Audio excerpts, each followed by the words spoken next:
तो मैं हूं प्रवीण और आप देख रहे हैं प्रवीण लठवाल एक्सपेरिमेंट। दोस्तों, हम वीडियो बनाते हैं आपकी हेल्थ के ऊपर। तो आज भी हमने एक वीडियो बनाई है जो कि HIV एड्स के ऊपर है और पब्लिक में जाके पूछे हैं उनसे सीधे सवाल कि HIV एड्स होता क्या है, और पब्लिक ने दिए हैं बड़े चौंकाने वाले जवाब। और इसके बाद में हमने चंडीगढ़ एड्स कंट्रोल सोसाइटी में डॉक्टर जितेंद्र दहिया जो कि असिस्टेंट डायरेक्टर हैं, उनसे भी हमने यही सवाल किए हैं कि आखिर HIV एड्स होता क्या है।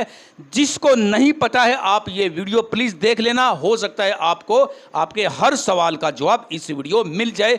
चलो हम अभी आपको लेके चलते हैं पब्लिक के अंदर। कैसे फैलती है ये? अगर कोई के साथ आप कर रहे हो जिसका आपको पता नहीं है, जिसने बहुत बार सर। तो क्या होता है HIV? सर जी HIV का नाम सुना है कभी? जी बिल्कुल सुना है। आपको पता है HIV क्या होता है? HIV के बारे में सुना है कभी?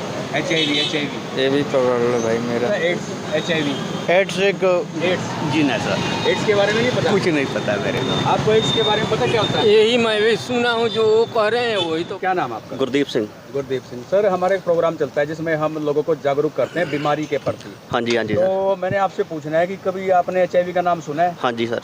तो क्या होता है HIV? ਸਰ ਜੀ ਆਪਾਂ ਬਿਨਾ ਗਲਤ ਇਸਤੇਮਾਲ ਨਾਲ ਕੁਝ ਕਰਦੇ ਸੈਕਸ ਕਰਦੇ ਆ, ਇਹ ਆਪਾਂ ਨੂੰ ਬਿਮਾਰੀ ਲੱਗਦੀ ਹੈ ਜੀ। इसके अलावा और ਹੋਰ ਸਰ ਆਪਾਂ ਨੂੰ ਇਹਦੀਆਂ ਸਾਵਧਾਨੀਆਂ ਵਰਤਣੀਆਂ ਚਾਹੀਦੀਆਂ ਨਾ क्या ਜੀ। सावधानी बरतनी चाहिए? ਵੀ ਜੋ ਆਪਣਾ ਮੈਡੀਕਲ ਕੋਈ ਉਹ ਕਰਕੇ ਹੈ ਨਾ, ਫਿਰ ਆਪਾਂ ਨੂੰ ਕਰਨਾ ਚਾਹੀਦਾ ਜੀ।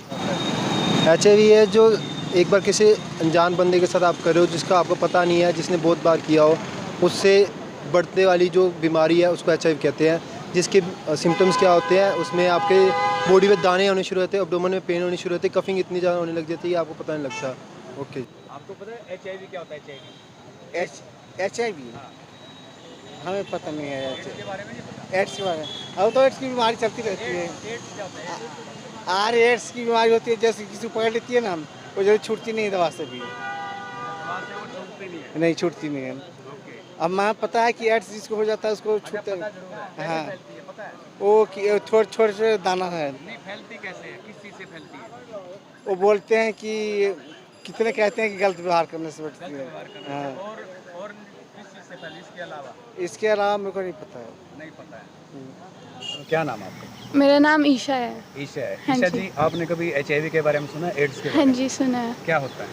HIV एक वायरल डिजीज़ है, ह्यूमन इम्यूनो वायरस से होती है, और ये कम्युनिकेबल डिजीज़ नहीं होती ज़्यादा। मतलब ऐसे देखा जाए तो कोई आसपास कांटेक्ट में रहता है तब नहीं फैलती, लेकिन इसके लिए कुछ स्पेशल मेजर्स लेने होते हैं। कैसे फैलती है?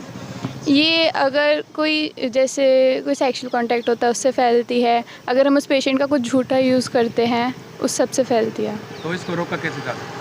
इसके लिए प्रॉपर मेजर्स लेने चाहिए। डॉक्टर के पास जैसे रेगुलर चेकअप होता है वो करवाते रहना चाहिए, और अगर उसके बारे में हमें पता चला कि अगर हमें एड्स हो रखी है तो उसके लिए प्रॉपर मेडिकेशन लेनी चाहिए। प्रोटेक्शन क्या करनी चाहिए? और जैसे मास्क यूज़ करो, अपनी चीज़ें दूसरों को यूज़ करने को मत दो, अपनी चीज़ें अच्छे से स्टेरिलाइज करो। बिल्कुल, thank you sir. Okay, thank. Sir मेरा नाम सुनील आर्या है। सुनील, आपने HIV का नाम सुना है कभी? जी बिल्कुल सुना है। तो HIV कैसे फैलता है सर? HIV फैलता है इन्फेक्टेड ब्लड से, जब दूसरे किसी इंसान के ब्लड में सर्कुलेट होता है। सर्कुलेट का माध्यम जो है वो या तो ब्लड हो सकता है, सुई हो सकती है, कोई ब्लेड हो सकता है, या फिर आपका अनप्रोटेक्टेड सेक्स हो सकता है। ओके। और HIV के लक्षण क्या होते हैं सर? बुखार आना, वीकनेस, इसके अलावा नहीं पता। और HIV ना हो तो इसके लिए क्या सेफ्टी करनी चाहिए? ट्राई करिए अपना इन्फेक्टेड ब्लड जो है वो दूसरे पर्सन के ब्लड से ट्रांसफ़र ना हो, या जब आप सेक्स कर रहे हैं तो आप कॉन्डम का प्रयोग करें, या जो भी सिरेंज होती है उसको आप दोबारा रीयूज़ ना करें। दोस्तों, हम चलते हैं Chandigarh state AIDS control society के अंदर और पूछेंगे वो सवाल जो हमने पब्लिक से पूछे थे। तो मैं आया हूँ एड्स कंट्रोल सोसाइटी चंडीगढ़ में सेक्टर 15। तो हमारे सर हैं, तो इनसे हम पूछने की कोशिश करेंगे HIV एड्स कैसे फैलता है। जो क्वेश्चन हमने पब्लिक से पूछे हैं ये हम एक्सपर्ट से पूछते हैं। तो सर, सबसे पहले अपना नाम बताइए सर। हेलो दोस्तों, मैं डॉक्टर जितेंद्र दहिया हूँ। यहाँ Chandigarh state AIDS control society में लठवाल साहब आए हैं, इनका स्वागत है। Chandigarh state AIDS control society जो है नेको के अंडर काम करती है। नेशनल एड्स कंट्रोल ऑर्गेनाइजेशन जो है नेशनल लेवल का जो प्रोजेक्ट है, उसमें चंडीगढ़ चैप्टर को हम बैठते हैं। मैं असिस्टेंट डायरेक्टर हूँ यहाँ पे। और लठवाल साहब, ये आपने अच्छी मुहिम चलाई, मुझे तो ठीक लगा कि आप पब्लिक में अवेयरनेस को, जागरूकता पता कर रहे हैं कि लोगों में कितनी जागरूकता है कितनी नहीं। और जो आप बता रहे हैं, आपने कुछ वीडियोस बनाई हैं, वो हमारे साथ भी शेयर करना कि हम उसको इवोल्वेट करें, कि पता लगाएं कि भाई लोगों में कहाँ पे अगर जागरूकता की कमी है तो हम उसको पूरा करने की कोशिश करेंगे। हमारा तो काम ही है लोगों में जागरूकता जितनी ज़्यादा पैदा कर सकें, लोगों को ज़्यादा से ज़्यादा बता सकें, उसको हम पूरा करेंगे। अगर पब्लिक ओपिनियन में कहीं पे अगर इस तरह की दिक्कत है तो हम पूरी कोशिश करेंगे कि उसको कवर अप कर सकें और लोगों को। हमारा आज का जो टॉपिक था वो था HIV के ऊपर डॉक्टर साहब। तो HIV क्या बिल्कुल, होता है डॉक्टर साहब? तो बिल्कुल मैं HIV के बारे में बताना चाहूँगा कि जो हमारे सारे साथी जो भी देखें, युवा वर्ग खासकर, उसको समझें कि HIV क्या है। HIV और एड्स दो चीज़ें साथ में चलती हैं। जब भी नाम लेते हैं हम HIV एड्स बोलते हैं। HIV वायरस का नाम है, ह्यूमन इम्यूनो डेफिशिएंसी वायरस। मतलब कि एक ऐसा वायरस है जो कि ह्यूमन बीइंग की इम्यून सिस्टम को कमज़ोर कर देता है। अगर वो वायरस इन्फेक्शन कोई भी व्यक्ति हो जाएगा तो उस आदमी का इम्यून सिस्टम बिल्कुल कम होता चला जाएगा। और इस वायरस की खास पहचान ही ये है कि ये ह्यूमन टू ह्यूमन ही हो सकता है, मतलब एक आदमी से दूसरे आदमी में।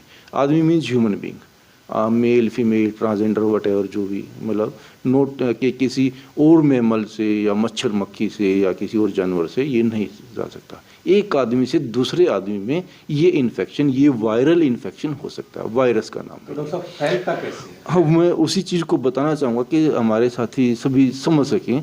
जब इम्यून सिस्टम, वायरल इन्फेक्शन की वजह से इम्यून सिस्टम एक सर्टेन लेवल से बहुत ज़्यादा कम हो जाएगा, और कम होने की वजह से जो भी आसपास के जो इन्फेक्शन होंगे उस आदमी में बहुत जल्दी लगेंगे, बार बार इन्फेक्शन लगेंगे, बार बार वो आदमी बीमार होएगा। इम्यून सिस्टम पहले से कमज़ोर है, इस वजह से उसको दवाइयाँ भी ज़्यादा खानी पड़ेंगी और फिर बार बार बीमार होएगा। उस कंडीशन को हम एड्स बोलते हैं। मतलब कि HIV भी एक वायरस का नाम है, बीमारी अपने अपने में है। एड्स उस जो इम्यून सिस्टम कमज़ोर हुआ उसकी वजह से बहुत सारी बीमारियां बार बार जो लग रही हैं, वो शारीरिक कंडीशन का नाम है एड्स। HIV डॉक्टर साहब वैसे भी हो सकता है, बिना किसी से टच करे, बिना किसी से शारीरिक संबंध बनाए, ऐसा भी हो सकता है? यही चीज़ देखिए, टच, हम सभी एक दूसरे के टच में रहते हैं, शेक हैंड करते हैं, हाथ मिलाते हैं, इन चीज़ों से नहीं हो सकता। मैं सीधा से बताना चाहूँगा कि HIV एक आदमी से दूसरे आदमी में कैसे ट्रांसमिट हो सकता है। उसके लिए सिर्फ 3 या 4 चीज़ें ही ज़रूरी हैं।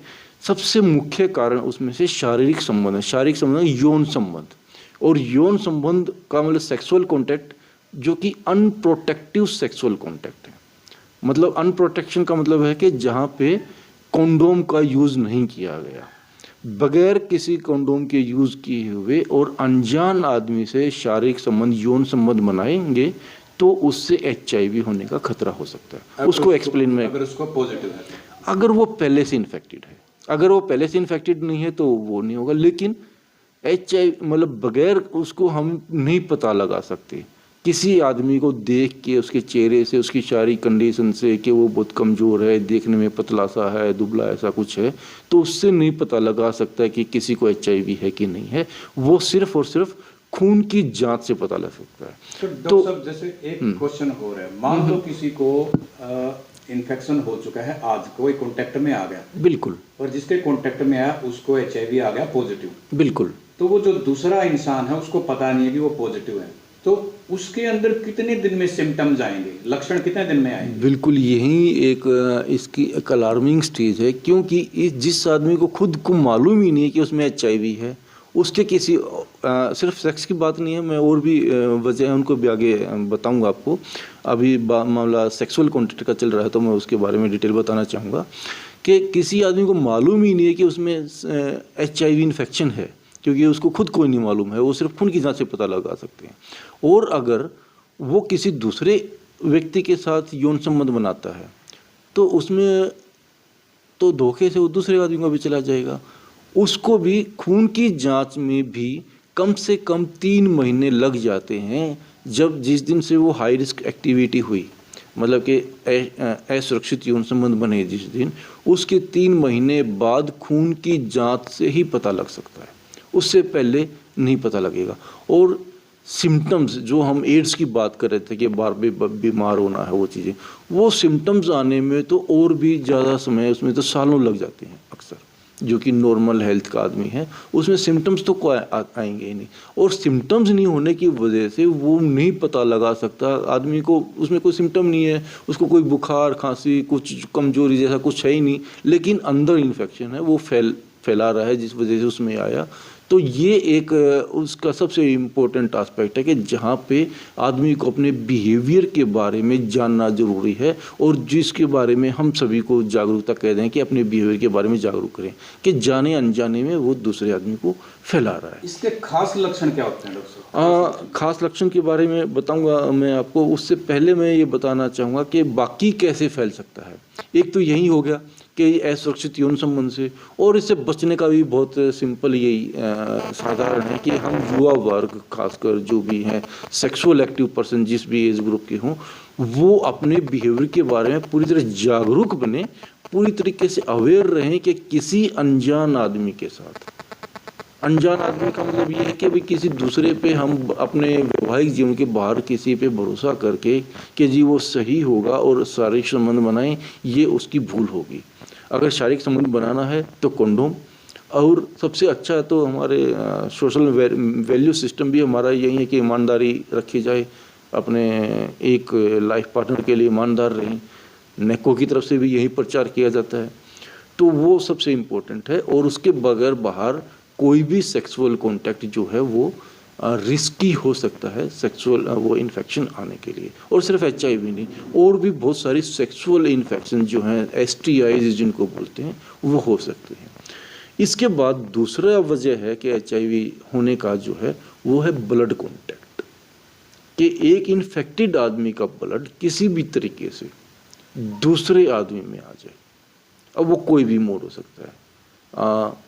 सबसे ज़्यादा जो कॉमन मोड जो देखने में आता है कि एक आदमी का ब्लड दूसरे में आ जाए, वो है ये जो नशेड़ी भाई सिरिंज शेयर करते हैं इंजेक्शन के लिए, एक दूसरे का टिक्का लगा लेते हैं, वो सबसे ज़्यादा खतरनाक है। अदरवाइज मेडिकल सेटअप में कोई डॉक्टर है, नर्स है, चाहे क्वैक है, कोई भी झोला छाप डॉक्टर, वो इंजेक्शन लगाएंगे तो वो डिस्पोजेबल ही लगा रहे हैं, क्योंकि वो सस्ता ही पड़ रहा है, और वो गवर्नमेंट ऑफ इंडिया की पूरे यूनिवर्सल ग्लोबल उसमें ही है कि वो डायरेक्शन है कि सिर्फ और सिर्फ डिस्पोजेबल सिंगल यूज़ इंजेक्शन ही लगाना है किसी उसमें। तो वो नशेड़ी भाई वो पैसे बचाने के लिए या वो गलत एक पैटर्न बन गया कि शेयर करने का ज़्यादा मज़ा है, इस वजह से वो इंजेक्शन को शेयर करते हैं। मेडिकल सेटअप में इंजेक्शन का कोई वो नहीं होता, बाकी ब्लड का ट्रांसमिशन का और कोई ऐसा, अगर हम ब्लड किसी को डोनेट कर रहे हैं या किसी की हेल्प कर रहे हैं तो वो पूरी की तरह की जांच परख करके ही, हर तरीके से टेस्ट करके उसका आदमी की भी जांच करेंगे, उसके ब्लड की भी जांच करेंगे, तभी वो दिया जाएगा।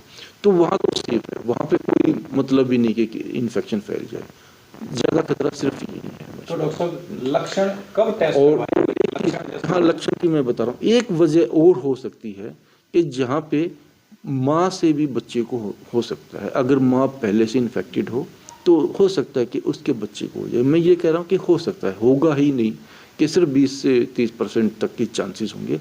और उसके लिए बचाव का सबसे बेहतरीन यही है कि जी अगर हर गर्भवती महिला की पहले से जांच हो जाए, उसको पता लग जाए, वो कि मैंडेट डॉक्टर प्रिस्क्राइब भी करते हैं हर एक, और लोगों में भी जागरूकता होनी चाहिए कि अगर वो HIV की जांच नहीं लिखी है तो HIV की जांच करवा ले। HIV की जांच होने के बाद सिस्टम की जिम्मेवारी होगी, अगर बाय चांस वो औरत HIV इन्फेक्टेड है तो वो सिस्टम की हमारी उसकी पूरी तरीके से कॉन्फिडेंशियल उसमें रख के उसकी जो है दवाइयाँ शुरू करेंगी, बच्चे को बचाएंगे, सारी प्रिकॉशंस हैं उसके लिए, दवाइयाँ बेहतरीन ट्रीटमेंट हमारे मौजूद हैं। और जांच के लिए वैसे भी कोई भी आता है तो पूरी तरह कॉन्फिडेंस रखते हैं। और आप जो पूछने लगे हैं कि सिम्टम्स क्या हैं, कि जी पता कैसे लग सकता है, वो आपकी हमारी जो नॉर्मल हेल्थ के जो आदमी हैं और जिनका लाइफस्टाइल ठीक ठाक है कि वो ज़्यादा नशा वशा नहीं करता है या कोई इस तरह की लाइफस्टाइल उसका हाइजीनिक लाइफस्टाइल है, अपनी हेल्थ के लिए कॉन्शियस है, तो उसमें 6-7 साल तक भी लग सकते हैं कि कोई सिम्टम आए। और शुरुआत में सिम्टम कोई ऐसा नहीं होगा कि किसी आदमी में कोई ख़ास सिम्टम होंगे। जैसे मैं कहना चाह रहा हूँ कि डायबिटीज़ के हैं, डायबिटीज़ के खास पैटर्न होएगा बीमारी का, या फिर दूसरी बीमारियां हैं, मलेरिया है, एक खास पैटर्न होएगा कि ये सिम्टम्स आएंगे, उसको कंपकपी लगेगी, ठंड लगेगी। लेकिन यहाँ HIV इन्फेक्शन में ऐसा कोई सिम्टम नहीं है। इसीलिए एड्स के साथ जो लास्ट में जो टर्म यूज़ की गई ना, सिंड्रोम यूज़ किया गया है, मतलब कि जो भी आसपास इन्फेक्शन के वजह होगी वो उस आदमी में लग जाएगा। किस आदमी को कौन सी बीमारी लगेगी हम पहले से नहीं कह सकते। हाँ, ये चीज़ ज़रूर है कि टीबी ज़्यादातर केसेस में हो जाती है और शुरुआत छोटी बीमारी से होएगी, लेकिन धीरे धीरे वो बीमारियां बड़ी होती चली जाएंगी। उसके बाद ट्यूबरकुलोसिस भी है, बहुत सारे कैंसर्स भी हैं, सेरिब्रोस्पाइनल फ्लूइड्स के जो दिमाग की नर्वस सिस्टम से रिलेटेड बीमारियां हैं या स्किन डिजीज़ हैं, वो फिर होना शुरू हो जाएंगे। तो वो बीमारियां बढ़ती जाएंगी, ट्रीटमेंट मुश्किल होता चला जाएगा और आदमी मारा जा सकता है अगर के उसने इलाज शुरुआत नहीं किया। और बचने का भी यही है कि अगर बाई चांस किसी के साथ ऐसा इन्फेक्शन हो भी गया है किसी को और उसने जांच करवा ली है, तो एक तो जांच के लिए मैं यही बताना चाहूँगा कि जी पूरे देश में नेशनल एड्स कंट्रोल ऑर्गेनाइजेशन की तरफ से और चंडीगढ़ में तो बड़ा अच्छा सिस्टम है कि हर एक गवर्नमेंट हॉस्पिटल में ये जांच फ्री होएगी और पूरी तरह से गोपनीय रखी जाएगी। उसका कोई किसी प्रकार की इन्फॉर्मेशन लीक कर ही नहीं सकती। वो HIV एड्स एक्ट भी है तो बड़ा अफेक्टिव एक्ट है कि उसमें किसी के खिलाफ कि किसी का नाम जाहिर करना, उसकी पहचान जाहिर करना वो किसी भी कीमत पे नहीं होएगी। तो उसके ऊपर जांच भी होएगी, उसका इलाज भी होएगा और अगर दवाइयाँ उसके टाइम पे शुरू हो जाती हैं तो 25-30 साल तक भी उसका HIV से नहीं मरने देंगे। मतलब इतना साइंस ने इतनी अच्छी दवाइयाँ और इंडिया में जो दवाइयाँ हैं वो इंटरनेशनल स्टैंडर्ड की दवाइयाँ, ट्रीटमेंट बड़ा अच्छा है, तो उसको हम HIV की वजह से नहीं मरने देंगे। अगर डॉक्टर साहब किसी को 50 साल की एज में होता है तो जब भी वो 20-25 साल निकाल लेगा उसके बाद भी, मतलब देखिए ये कहना लाइफ में 2 साल की भी गारंटी हम नहीं ले सकते, कल क्या होगा, ठीक है ना। तो मेरा कहने का मतलब कि अगर वो हेल्थ कॉन्शियस है, वो आदमी वो ठीक ठाक है, एजिंग का इफेक्ट तो सभी पे आएगा ना।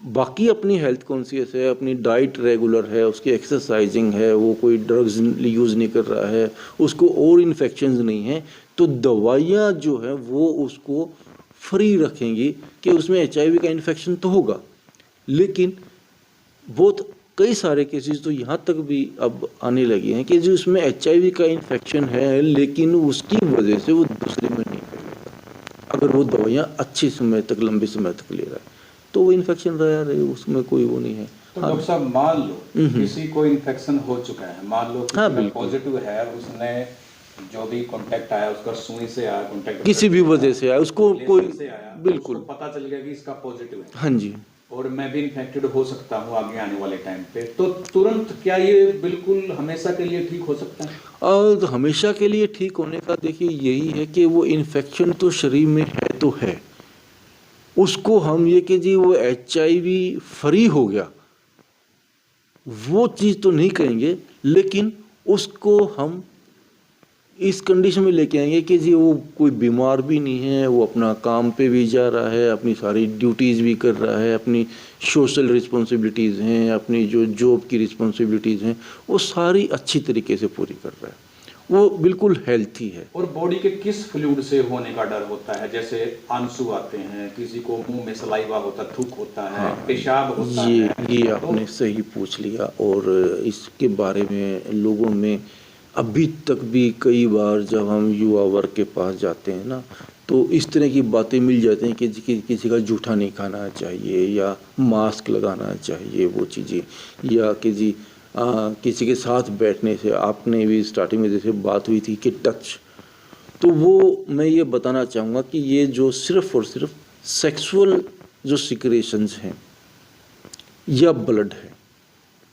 या माँ से बच्चे को, वो इन्हीं से हो सकता है। बाकी जो बॉडी सिक्रेशंस है, पसीना है, आंसू है, सलाइवा है, थूक है या फिर यूरिन है, तो इनसे वो नहीं हो सकता, इनसे वो नहीं फैल सकता।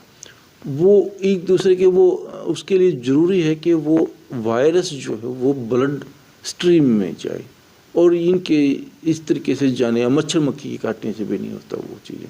तो इस तरीके से फैलने का कोई डर भी नहीं है।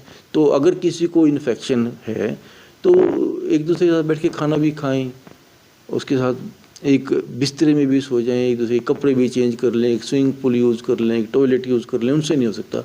हाँ, वो साथ के साथ में एक चीज़ ज़रूर कहूँगा कि देखिए, नॉर्मल हाइजीन तो हमें मेंटेन रखनी है हेल्थ के लिए। HIV तो नहीं होगा। अब टॉवल किसी दूसरे का यूज़ कर रहे हैं, अगर घर में ही, चलो अपने घर वालों का सबको पता होता है, बाहर किसी का अगर टॉवल यूज़ कर रहे हैं अननोन पर्सन का, हो सकता है कि वो अनहाइजीनिक हो, तो वो चीज़ें तो फिर भी हमें ध्यान रखनी है ना। सलाइवा है कि जूठा खाने से HIV तो डेफिनेटली नहीं होगा, लेकिन वो अवॉइड करें, क्योंकि वो छोटे मोटे इन्फेक्शन तो हो सकते हैं एक दूसरे के। उनके लिए एक दिन के लिए दवाई खानी पड़ सकती है, तो वो एक दिन की दवाई भी क्यों खाए, वो हाइजीन तो हमें मेंटेन रखनी है ना। तो वो, लेकिन ये अंतर समझना ज़रूरी है कि उसमें पैनिक होने की ज़रूरत नहीं है। कि जैसे बाहर हम जाते हैं, फील्ड में जाते हैं, लोगों का बड़ा कॉमन सा सवाल आता है कि जी हम बाहर सेव करवाते हैं, कि जी सेव करवाने से HIV का कोई ख़तरा नहीं है, लेकिन हमें फिर भी हाइजीन तो रखनी है कि ब्लेड अपने सामने चेंज करवा ले, नया ब्लेड ही यूज़ करें। HIV तो नहीं होगा उससे, लेकिन अगर मुंह पे कोई छोटी मोटी फुंसी है, कोई दाद का है, वो इन्फेक्शन हो जाए तो उससे भी तो हमें बचना है। तो इस तरीके से खाने पीने से है कि बाहर एक साथ खाना खाए हैं। बहुत सारे लड़के लड़कियां जो ना वो मिस पेपर के या इधर उधर से पड़े हुए कि जी किसी चाट वाले को था, उससे फिर वो खाया तो घर जाके टेस्ट किया, पता लगा कि जी HIV हो गया। तो वो एक तो 3 महीने से पहले तो पता नहीं लगता था, घर जाते ही उसको टेस्ट कर लिया, वो कौन सी लैब थी या घर में उसने लैब बना रखी थी। वो जो है ना, वो एक हाइपोथेटिकल वो र्यूमर्स इस तरह के वो चल जाते हैं। तो वो तो नहीं होता कि भी और वो ऐसे नहीं फैल सकता खाने पीने से, एक साथ खाना खाएं तो ये थे हमारे डॉक्टर साहब, डॉक्टर दैया। तो आज हमने बात करी एड्स के ऊपर, बिल्कुल खुल के बात करी। और इसमें मुझे लगता है कि आपको हर जानकारी, जो भी सवाल थे, हर सवाल का जवाब आपको मुझे लगता है मिल गया होगा। तो फिर आपसे मिलेंगे हम अगली वीडियो में, हम जानेंगे पब्लिक के भी सवाल और फिर मिलेंगे किसी एक्सपर्ट के साथ। तब तक के लिए थैंक यू। थोड़ा सा मैं कुछ और कहना चाहूँगा युवा वर्ग को कि जी देखिए, लाइफ को एंजॉय कीजिए, लेकिन सावधानी हटी दुर्घटना घटे। हमें वो बहुत सारे युवा लड़के लड़कियां इस तरह के सवाल आ जाते हैं मेरे पास कि जी कंडोम तो था लेकिन यूज़ नहीं किया। पता था कि कंडोम यूज़ करना चाहिए, कि सबसे बढ़िया तो कि भाई अपना एक ही लाइफ पार्टनर हो, सबसे बढ़िया तो यही है। लेकिन वो जोश में होश खोने जैसी चीज़ें ना हों, और अपने बिहेवियर के बारे में लगातार अवेयर रहें। और अगर किसी को है लगता है कि उससे पहले गलती हुई है, तो किसी भी गवर्नमेंट हॉस्पिटल से वो जांच करवा लें, बेझिझक होकर जांच करवाएं, कोई फीस नहीं लगेगी, पूरी तरह कॉन्फिडेंशियल रहेगा। और अगर वो और भी ज़्यादा जानना चाहें, आप वीडियो लेने आ पाएँ ना आ पाएँ, फिर कभी हम पब्लिक में जाते हैं तो हमने जगह जगह पूरे चंडीगढ़ में बोर्ड, होल्डिंग्स बोर्ड लगा रखे हैं, उसमें एक नंबर हाईलाइट हम करते हैं, 1097 टेलीफोन नंबर है। तो उससे वो कॉन्फिडेंशियल होता है। वो तो दोस्तों, डॉक्टर साहब ने बताया 1097 का जो नंबर है, हाँ, अगर आपको कोई डाउट है तो आप उस पर सवाल जवाब कर सकते हैं। उम्मीद है आपको उससे सारे जितने भी सवाल हैं उसका जवाब आपको मिल जाएगा। तब तक के लिए धन्यवाद। Thank you sir.